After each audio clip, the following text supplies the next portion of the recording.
Que penser? Que devons-nous penser? Eh bien, de l'activisme diplomatique actuel du Sénégal dans l'AES. Le Premier ministre Ousmane Sonko et le ministre de la Défense, le général Biram Diop, peuvent-ils convaincre? Voilà la question que je soulève maintenant. Ces dernières semaines, nous avons tous observé un regain d'activité diplomatique du Sénégal vers l'AES. J'ai d'abord commencé par observer les nombreux déplacements du ministre sénégalais de la Défense, le général Biram Diop.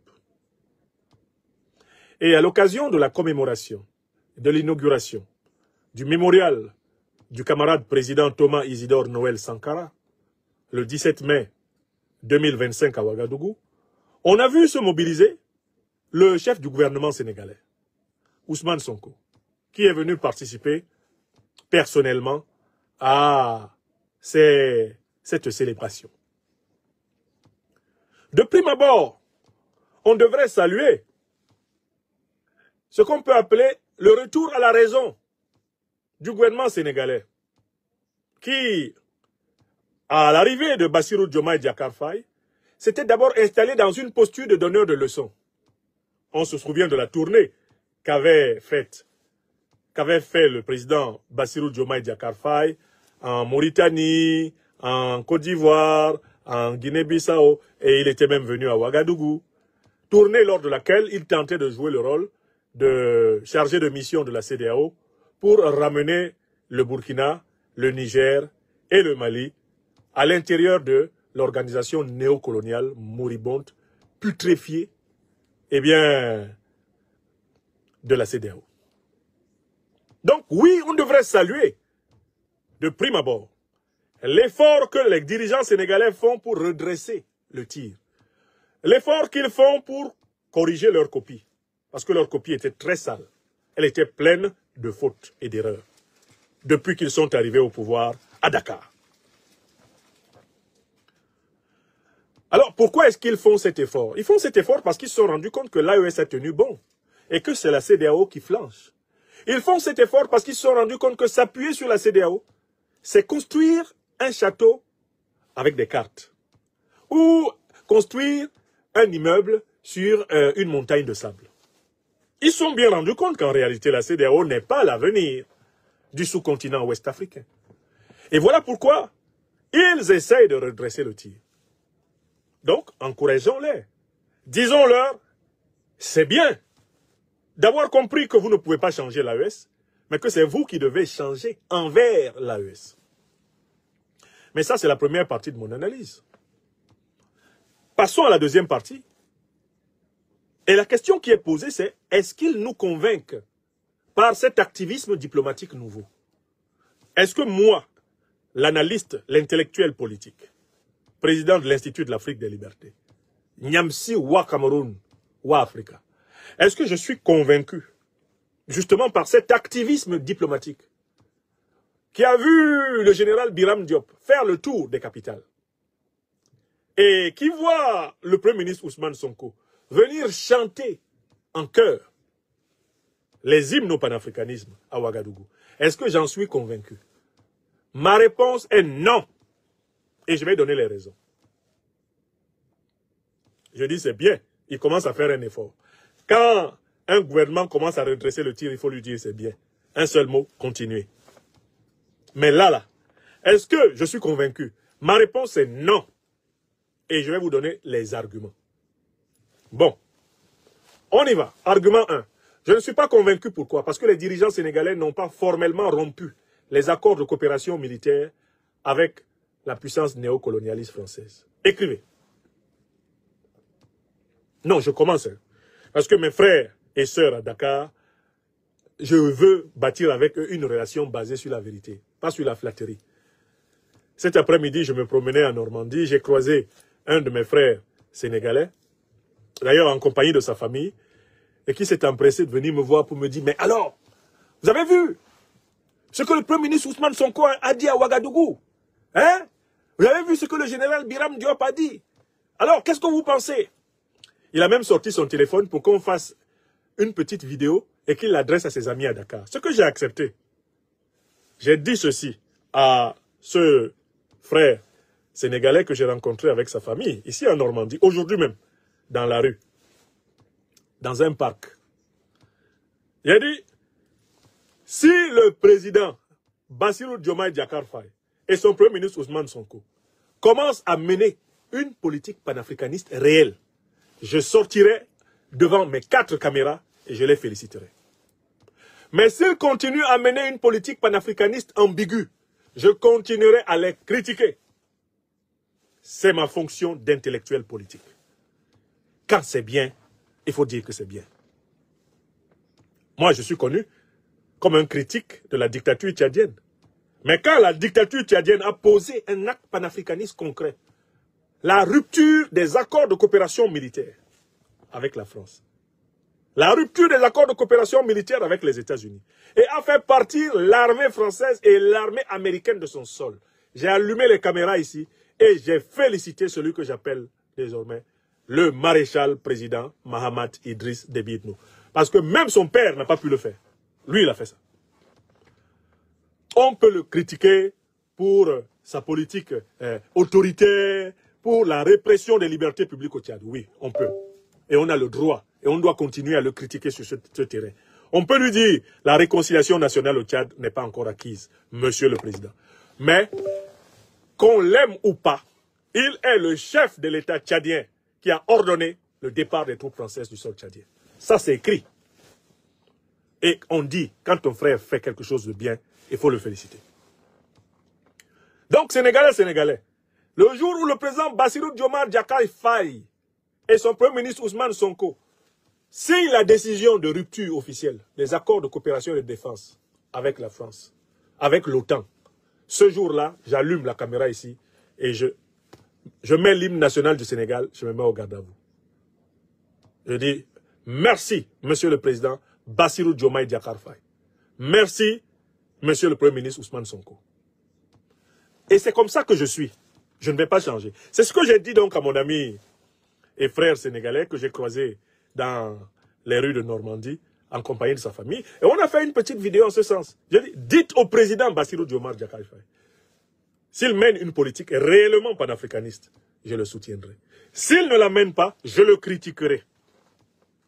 Et vous pouvez crier, descendre. S'il ne mène pas une politique authentiquement panafricaniste, je le critiquerai. C'est la vie. C'est tout. Mais il y a une deuxième raison pour laquelle je ne suis pas convaincu. Non seulement ils n'ont pas mis fin aux accords de coopération, ils n'y ont pas mis fin, ils se contentent de faire des déclarations, mais les déclarations n'engagent que ceux qui y croient. Un homme politique qui fait ces déclarations, quand on est au pouvoir, là, on ne peut pas faire des déclarations comme si on était opposant. Quand on est au pouvoir, on agit et on parle de ce qu'on a fait.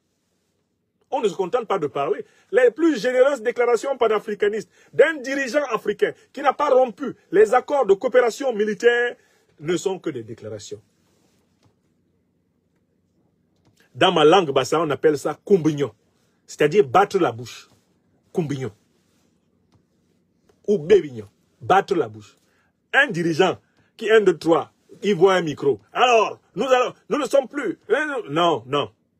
Ça, c'est ce que nous pouvons dire quand nous sommes dans l'opposition. On n'a pas le pouvoir. Quand on est au pouvoir, on fait comme le président Mahamat Idriss Déby Itno. On rompt les accords. Et ensuite, on vient dire, j'ai rompu. Voilà ça.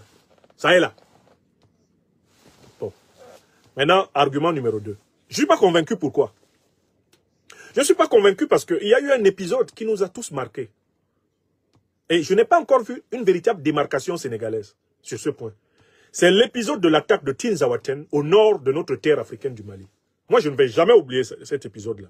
Et les Maliennes et les Maliens, je les connais, ils n'oublieront jamais. Ça, là, ils ne vont pas oublier. Tant qu'au Sénégal, il n'y a pas un changement radical de politique, les Maliennes et les Maliens continueront d'appuyer un petit doigt quand ils voient passer les dirigeants sénégalais là. Qu'est-ce qui s'est passé à Tinzaouaten?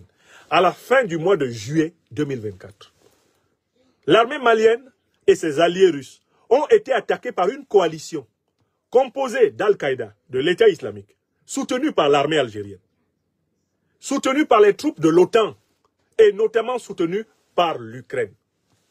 Comment a-t-on appris la composition de la coalition? par la bouche des dirigeants ukrainiens. Un haut responsable de la sécurité de l'Ukraine et l'ambassadeur d'Ukraine au Sénégal se sont exprimés publiquement. Ils ont publié une vidéo sur la page Facebook de l'ambassade d'Ukraine au Sénégal dans laquelle ils ont dit fièrement que l'Ukraine, aux côtés d'Al-Qaïda, aux côtés de l'État islamique, aux côtés de l'armée algérienne, avait participé à l'attaque de Tinzaouaten qui leur a permis de tuer des dizaines de nos frères, les soldats maliens, et des dizaines des alliés anticolonialistes et anti-impérialistes russes du peuple africain. Quelle a été la réaction des autorités sénégalaises? Elle a consisté uniquement en une réprimande verbale à l'ambassadeur d'Ukraine au Sénégal, coupable pourtant de crimes de guerre, de crimes contre l'humanité, de crimes de terrorisme contre le Mali. Le Sénégal s'est contenté d'une réprimande verbale.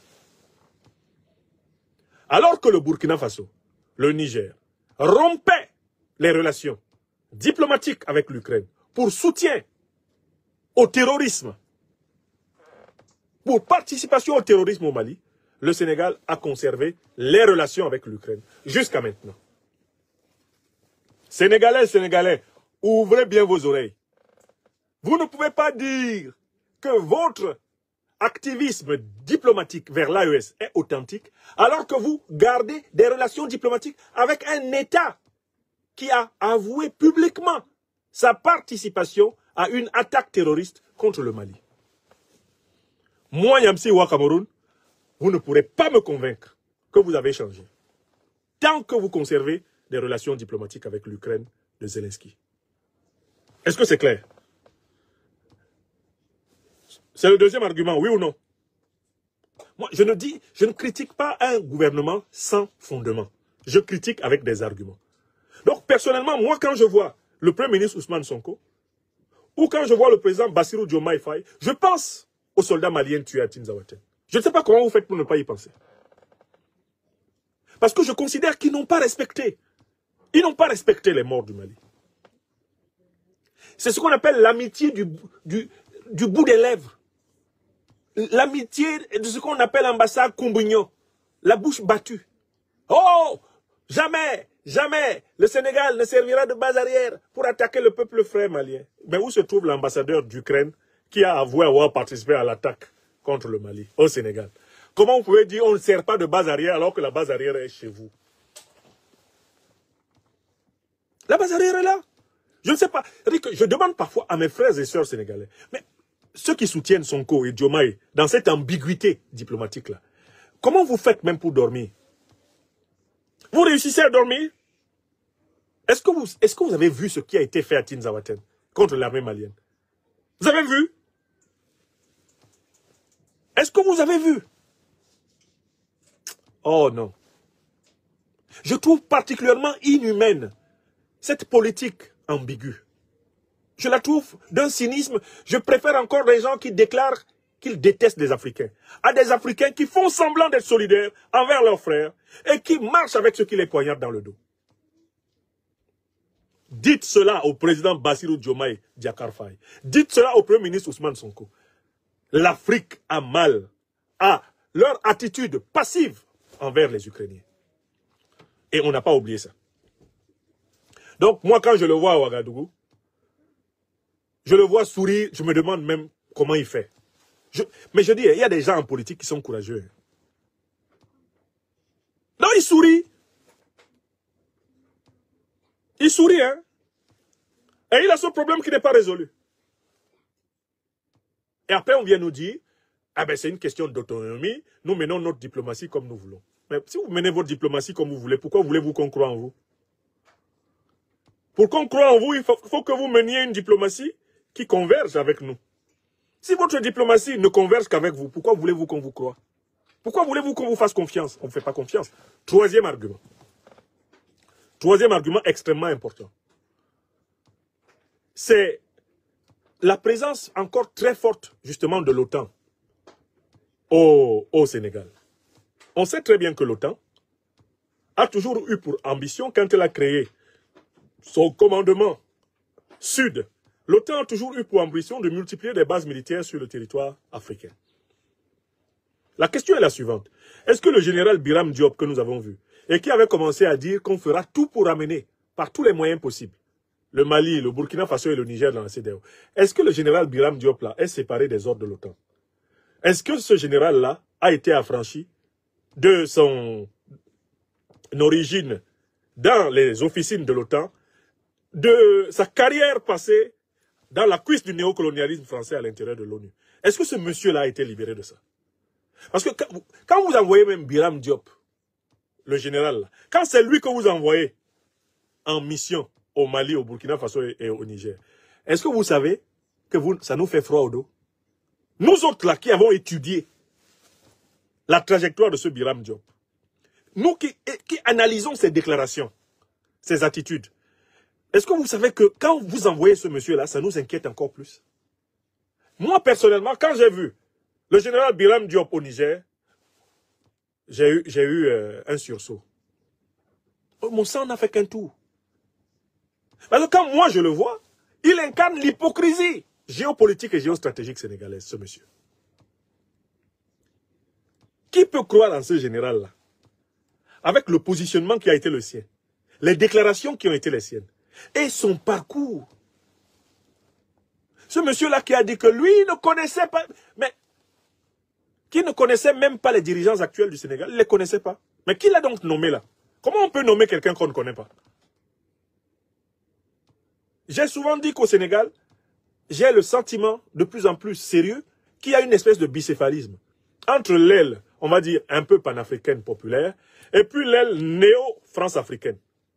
L'aile néo-France-africaine, anti-populaire. Ces ailes-là sont présentes dans le régime sénégalais. Et pour moi, le général Biram Diop, il représente l'aile néo-France-africaine. Très anti-populaire. Ce type-là, il n'inspire aucune confiance. J'ai toujours pensé qu'un matin, il peut tenter un coup d'État là-bas. Oui! Moi, je n'ai aucune confiance en lui. Aucune. Parce que je l'ai étudié, quoi. J'ai vu sa posture. J'ai vu ses déclarations. J'ai vu son comportement. Ce qui m'avait mis la puce à l'oreille, c'est lors de la sortie d'une promotion de militaires à Dakar, le discours qu'il avait tenu envers l'AES. Mais c'était un discours très offensif. Et c'est lui qu'on envoie tenter d'attendrir le général d'armée, Assimi Goïta. On l'envoie tenter d'attendrir le général d'armée, Abdourahmane Tiani. On l'envoie tenter d'attendrir le capitaine Ibrahim Traoré. Je suis obligé de dire que moi, je n'ai pas confiance en ce monsieur-là. Et que le gouvernement sénégalais ait choisi même de l'envoyer, ça a été chez moi une source d'inquiétude. Heureusement que les dirigeants ouest-africains du Mali, du Burkina Faso et du Sénégal sont des hommes encore plus avertis de qui est ce Biram Diop que moi. Vous voyez? Voilà le troisième argument pour lequel je n'ai pas confiance. Moi, je n'ai pas confiance. D'accord? Et enfin, il y a un quatrième argument. Cet argument m'a été donné par le Premier ministre Ousmane Sonko lui-même. Le Premier ministre Ousmane Sonko, à un moment donné, a affirmé qu'il y avait des ministres du gouvernement qui ne lui obéissaient pas. Il a affirmé qu'il s'était même plaint auprès du président de la République du Sénégal, Bassirou Diomaye Diakhar Faye, à propos des ministres qui ne lui obéissaient pas. Il ciblait, à l'époque, de manière plus ou moins claire, le ministre de la Justice, le ministre de la Défense.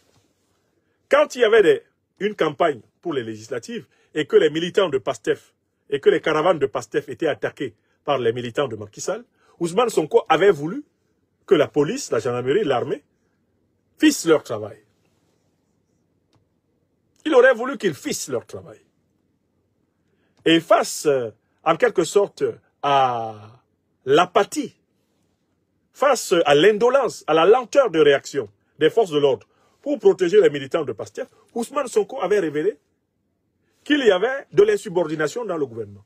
Mais alors, si ces ministres-là n'obéissent pas au Premier ministre, s'ils n'obéissent pas au président de la République, à qui obéissent-ils? C'est ce que j'appelle la colonne cachée de la France-Afrique dans le gouvernement PASTEF actuel au Sénégal. Il y a une colonne cachée de la France-Afrique parmi eux, avec laquelle ils sont contraints au quotidien de négocier. Écrivez ça. Alors, un gouvernement qui a en lui une colonne inavouée de la France-Afrique, ce gouvernement peut-il inspirer la confiance dans l'AES? Oh, que nenni! Je dis bien, oh, que nenni. Voilà. Voilà les 4 raisons pour lesquelles, moi, je n'ai pas confiance. Maintenant, moi, je ne suis pas responsable, eh bien, de ce que les gouvernements du Mali, du Burkina Faso ou du Niger décident. Je ne suis responsable que de mes analyses politiques et géopolitiques. Et c'est ce que je voulais dire. Je veux demander à mes frères et sœurs sénégalais de bien noter que quand le président Bassirou Diomaye Diakhar Faye et son premier ministre Ousmane Sonko vont clarifier leur politique panafricaniste, moi, Nyamsi wa Cameroun wa Africa, wa Sénégal, je viendrai ici les féliciter. S'ils font un plus grand effort que la tentative d'embellie cosmétique de leur positionnement diplomatique, je serai de ceux qui auront la joie, le courage, la reconnaissance, la gratitude de les applaudir. Avec raison. Mais moi, je n'applaudis pas uniquement parce qu'on a fait un micmac, un changement cosmétique, parce qu'on a fait un rire du bout des lèvres, ou parce qu'on a fait ce que la langue bassa appelle kumbignon, c'est-à-dire parler en ne foutant rien. Voilà, c'est ce que j'appelle kumbignon, battre la bouche. Pour le moment, pour moi, le Premier ministre Ousmane Sonko et le général Biram Diop sont venus battre la bouche dans l'AES. Ils sont venus kumbignon et n'ont encore rien fait. Je n'ai rien vu de concret dans leur positionnement. Voilà. Il nous reste un dernier sujet et cette émission sera clôturée.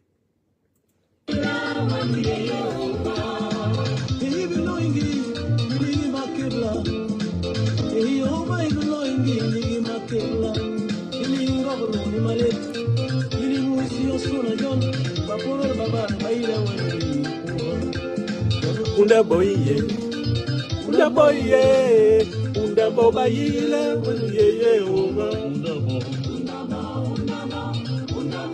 Alors, mes chers amis, le dernier sujet que je vais aborder est un rappel.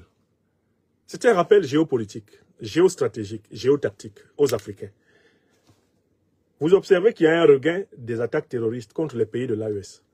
D'abord, vous devriez vous demander pourquoi les attaques terroristes se concentrent sur les pays de l'AES, alors qu'ils sont frontaliers de la Côte d'Ivoire. Ils sont frontaliers du Sénégal. N'est-ce pas? Ils sont frontaliers du Ghana.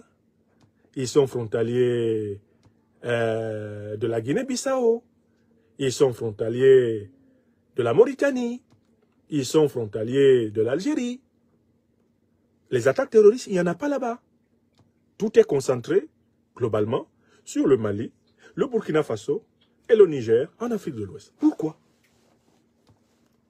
Ne me dites pas que les terroristes sont aveugles, qu'ils ne connaissent pas la direction de la Côte d'Ivoire, qu'ils ne connaissent pas la direction du Sénégal. Ne me dites pas que les terroristes sont aveugles, ils ne connaissent pas la direction de la Mauritanie. Ne me dites pas que les terroristes sont aveugles, ils ne savent pas où se trouve l'Algérie. Ils ne savent pas où se trouve le Ghana. Il faut arrêter ça. Ne me dites pas un second argument qui est tout aussi faux. Oh, si les terroristes n'attaquent pas la Côte d'Ivoire, c'est parce que l'armée ivoirienne est très forte. Ça, c'est faux. Si les terroristes n'attaquent pas le Sénégal, c'est parce que l'armée sénégalaise est très forte. Ça aussi, c'est faux. Si les terroristes n'attaquent pas la Mauritanie, c'est parce que l'armée mauritanienne est très forte. C'est faux. Si les terroristes n'attaquent pas l'Algérie, c'est parce que l'armée algérienne est très forte. C'est faux. Ce n'est pas vrai. Ce n'est pas la force de l'armée algérienne qui empêche le terrorisme de l'attaquer. Il n'y a aucun pays qui puisse, simplement parce qu'il a une armée très forte, se mettre à l'abri complètement des attaques terroristes. Même la France a été attaquée ici plusieurs fois par les terroristes. Les États-Unis ont été attaqués par les terroristes. Donc ce n'est pas la puissance militaire qui empêche les attaques terroristes. Quand les terroristes veulent t'attaquer, ils t'attaquent. N'oubliez pas de vous abonner et d'activer la cloche de notification pour rester informé de nos prochaines vidéos. Restez à l'écoute pour les développements passionnants à venir.